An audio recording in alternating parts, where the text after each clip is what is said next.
Thank you very much, Charles, and it's great to be here. Thank you, everybody who's made time for today. I've been asked to say a few words and for no more than 15 minutes. And then after me, then the real speakers are going to talk. So we could say that I'm the appetizer. And then after me will come the real meal. So in other words, I am the sambusa.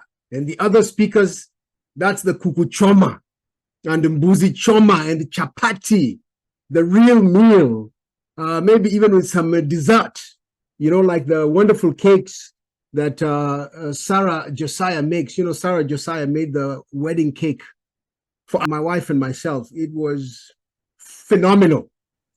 So the real meal is coming after this. I am just the appetizer. And so I say, God bless all of you who have gathered today.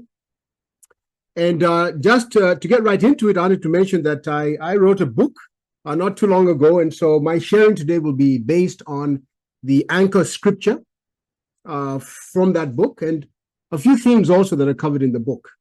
So I will have us turn to Judges chapter 6. And so I'm going to be reading the verses in an abridged manner and also not always in the exact order that these verses are aligned.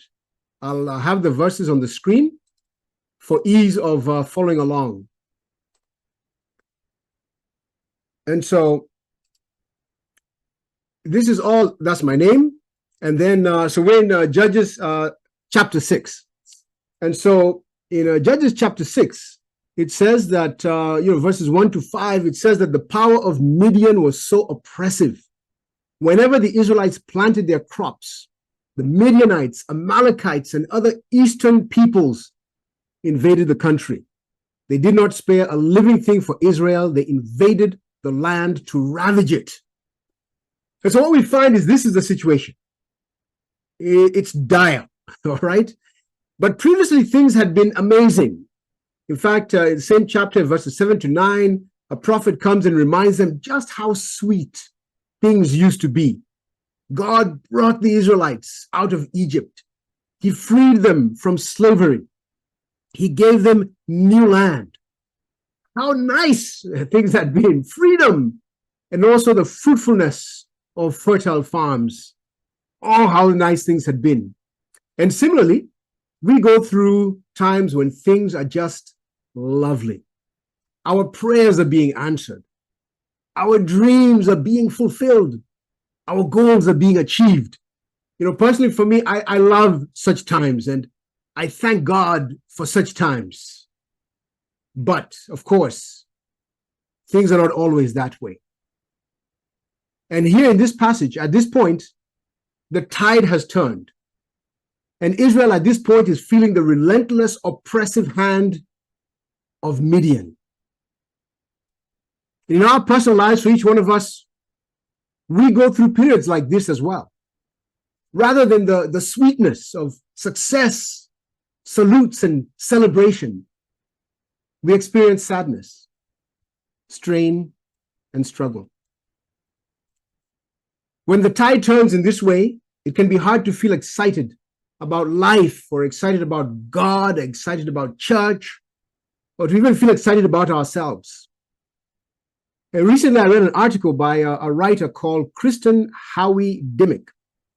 And among other things, she wrote this, and I quote, "It's commonly acknowledged that divorce is one of the most stressful life events, second only to death of a loved one.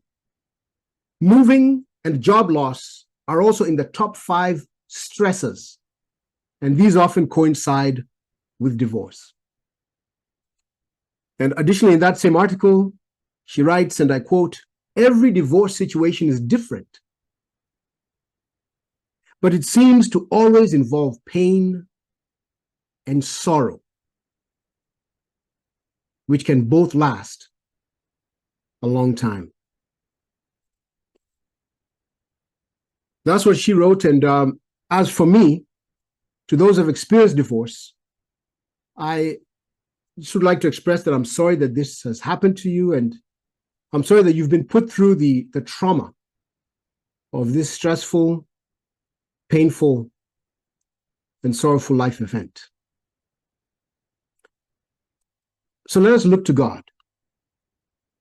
As in every challenging situation, God offers hope. God offers a brighter day. God offers life. And right here in Judges chapter 6, in the face of the cruel and crippling reality that Israel was up against, God offered hope. He offered a brighter day, and he offered life. He approached Gideon through an angel. And so in verses 11 and 14, it says, the angel of the Lord appeared to Gideon and said, the Lord is with you, mighty warrior. Go in the strength you have and save Israel out of Midian's hand. Now, these are powerful words. If you ask me, powerful, inspiring words. And so what was Gideon's reply? Did he say, hi, angel, thank you for the kind words. I now feel very encouraged and I now feel very empowered. Was that Gideon's response? No, it wasn't. We know it wasn't. And we find here in verses 13 and 15, Gideon replied, the Lord has abandoned us and given us into the hand of Midian. How can I save Israel?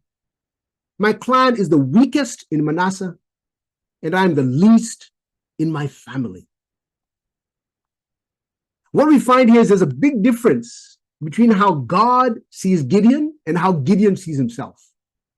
Gideon sees himself as weak, but God sees him as a warrior. Gideon sees himself as a loser. God sees him as a leader. Gideon sees himself as incapable. God sees him as invincible. And I can relate to Gideon because this is where my faith is. This is where my self-image is many times. In one way or another, I end up saying to myself that I am weak. I am the least. I have fallen short. I have failed. I really admire people who look like they're always confident and resilient and they have it together. I'm not one of those people. And so I can relate to Gideon. In fact, now coming back to Gideon, what did God do? With Gideon's response and saying, no, I can't do this, not me, did God go somewhere else? Did God give up on Gideon and go elsewhere to look for somebody else, to look for somebody who comes across as confident and ready? Is that what God did? No, he didn't.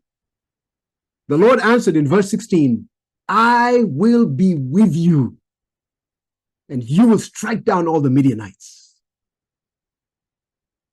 So why did God respond this way? Why didn't God go look for someone else instead?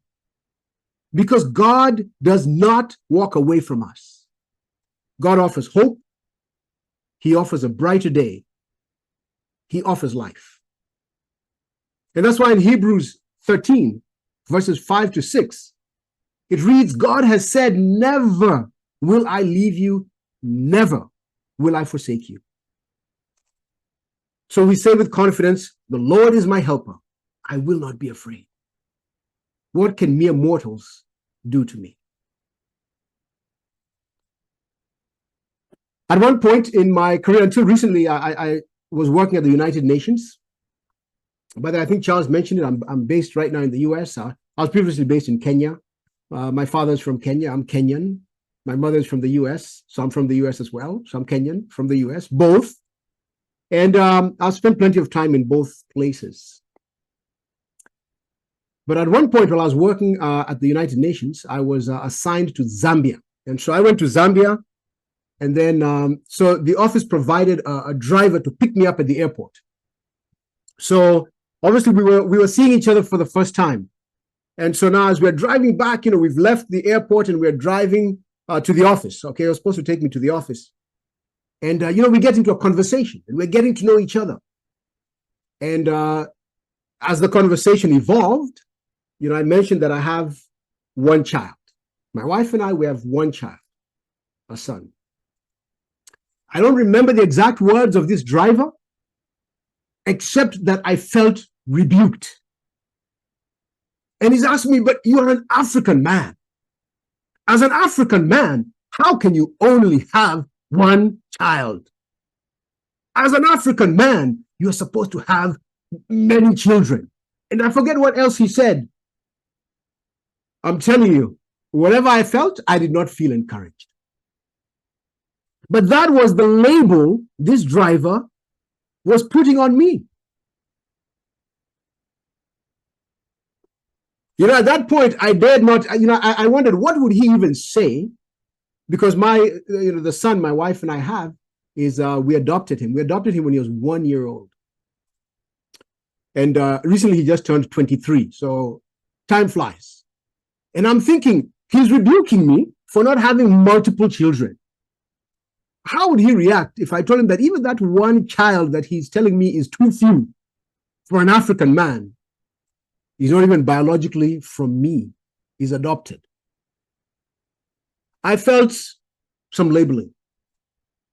And I tell this story to say this, that there are voices around us that will try to define us, and they try to define us according to their bias.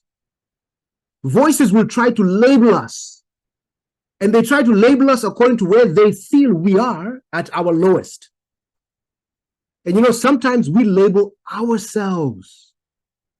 Gideon labeled himself. He labeled himself as weak, as being the least. And I catch myself doing that as well. Now remember, there was a big difference between how God saw Gideon and how Gideon saw himself. So guess what? God has labels too. And there's a big difference between how others might label you or me and how God labels us. God has labels for us. God had a label for Gideon. What did God call Gideon? A mighty warrior. What does God call you? He says that you in 1 Peter 2, chapter 9, 1 Peter 2, verse 9, sorry. He says you are holy. You are chosen. You are his special possession. You are royal. He says you are royal. You are princesses and queens. We have kings and princes here. You are God's royalty. That's God's label for you.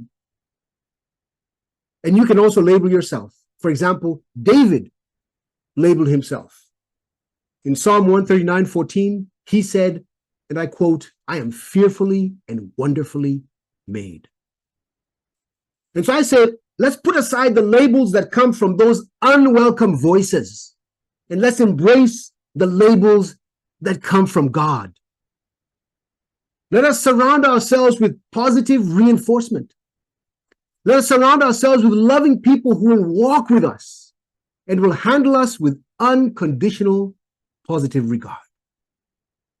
Let us engage ourselves in fora such like this one, which are educative, empowering, and encouraging. Let us immerse ourselves in God through prayer and study of his word. When God told Gideon to go in the strength that Gideon had, it wasn't because Gideon had all the strength that he needed. It was because God had a plan for Gideon, a powerful, purposeful, beautiful plan. So I would like to encourage us all, go in the strength that you have. Not because any of us has all the strength that we need, but because God has a great plan for each of us. A powerful plan, a purposeful plan, a beautiful plan. And this way, you will not only go in the strength you have, but you will shine, you will be radiant, and you will glow in the strength you have. Thank you.